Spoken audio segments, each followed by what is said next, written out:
अस्सलाम वालेकुम viewers, Ahmad online के प्लेटफॉर्म से अहमद ज़ुबैर आपकी खिदमत में हाजिर है।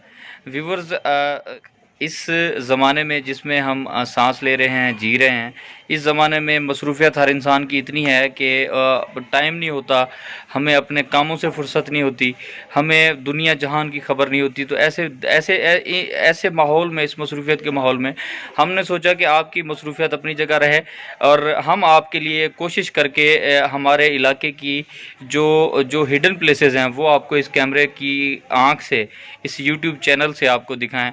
तो इस सिलसिले में हम लोग निकले। आज इस वक्त हम कोट मिठन हज़रत ख्वाजा ग़ुलाम फ़रीद रहमतुल्लाह अलैह का शहर है, वहाँ पर हम मौजूद हैं। और मैं आपको एक ऐसी कब्र दिखाने जा रहा हूँ। आम तौर पे जो कब्रें हैं वहाँ पे मुर्दों की तदफीन होती है, मुर्दे दफन किए जाते हैं, लेकिन मैं आपको एक ऐसी कब्र दिखाने जा रहा हूँ जहाँ पर जो जो साहिबुल मज़ार हैं, जो जिनको दफन किया गया है उस मज़ार में, तो उनके साथ उनका कुछ ज़िंदगी के साथ रहने वाला कुछ साजो सामान था, वो भी वहाँ पे दफन कर दिया गया। वो क्या साजो सामान था, वो कौन थे, उनकी क्या हिस्ट्री थी, ये मेरे पीछे आपको इबारत पढ़ने में नहीं आ रही होगी। मैं आपको वीडियो का कैमरा घुमा के मैं आपको इसकी पूरी हिस्ट्री बताता हूँ। बड़ी दिलचस्प कहानी है, एक तारीख़ का एक बहुत खूबसूरत ये सफ़ा है, ये मैं आपके साथ शेयर करना जा रहा हूँ। आप मेरे साथ रहिए और वीडियो को स्किप ना कीजिएगा। वीडियो में मेरे साथ, इस वीडियो में आपको बहुत सारे राजों से जो है वो पर्दा उठने वाला है। व्यूवर्स, ये देखें, हम लोग ख्वाजा ग़ुलाम फ़रीद रहमतुल्लाह अलैह के मज़ार पर इस वक्त मौजूद हैं। और ये मज़ार के बिल्कुल पहलू में, मज़ार के बिल्कुल साथ ये एक कब्र है। यहाँ पे कब्र तामीर हुई है और इसके साथ एक पूरी हिस्ट्री जो यहाँ एक साबिक़ डीसी थे उनकी तरफ से लिखवाई गई है। और ये इस कब्र के मुताल्लिक़ है जो कि आप इसमें पढ़ सकते हैं। इस मियाँ बरकत अली की ये कब्र है। इसमें इसकी तारीख़ जो पढ़ने को हमें मिलती है वो ये है कि एक ज़माना था जब बादशाह और उनके दरबारी सब कुछ हुआ करते थे। खामोश अक्सरियत किसी मसीहा की तलाश में सदियों इंतज़ार के अलमनाक मराहिल से गुज़रती रहती थी। ताकतवर लोग मखलूक खुदा को कीड़ों मकोड़ों और हशरातुल अर्ज़ से ज़्यादा अहमियत नहीं देते थे। ऐसे दौर में रूहानी शख्सियात मखलूक खुदा के दुख का मदावा करने के लिए खाक नशीनों का हाथ थामने लगे। सुना है मौजूदा दौर के नामवर और मरूफ सहाफ़ी मरहूम हमीद निज़ामी जब अहले इक़्तिदार की सख्तियों का शिकार हुए तो वो भी तन्हाइयों में अपने दफ्तर से निकल कर ऐसी रूहानी शख्सियात के आस्थानों में आया करते थे और वहाँ महफ़िल समा में बैठकर अपनी पुरसोज़ तबीयत को बहलाते थे। हज़रत ख्वाजा ग़ुलाम फ़रीद का दौर भी एक साम्राज्य निज़ाम में उम्मीद बहार नज़र आता है। लोग इनके पास आते थे, इनको दौलत इत्मीनान मिलती थी। मियाँ बरकत अली जैसे लोग अपने फ़न मौसीकी के साज़ों से आने वालों को का गम हल्का करके वापस भिजवाते थे।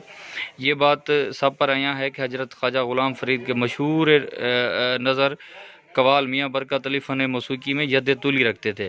वो 1861 में अपने वालिद मियाँ नबी बख्श के यहाँ पैदा हुए।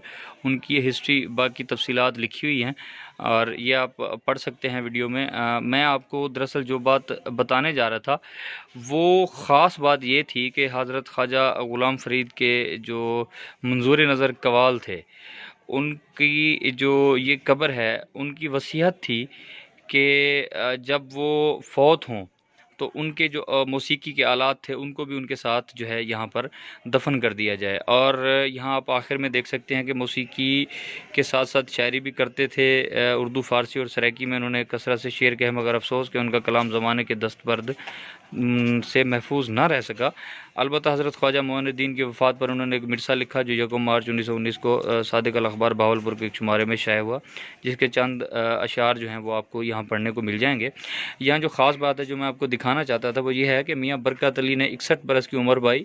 अपनी खूबसूरत आवाज़ का जादू जगाने वाला ये फ़रीदी कवाल 20 रबीउल अव्वल को बामुताबिक 10 नवंबर 1922 पर उस जुम्मतुल मुबारक दार फ़ानी से रुखसत हुआ और कोट मिठन में इस कब्रिस्तान जो अहाता मज़ार फ़रीद है इसमें दफन हुए। इनकी वसीयत थी कि जब ये इनकी वफ़ात हो तो इनका जो साजो सामान था, इनके गायकी का जो साजो सामान था, वो भी इनके साथ दफन किया जाए।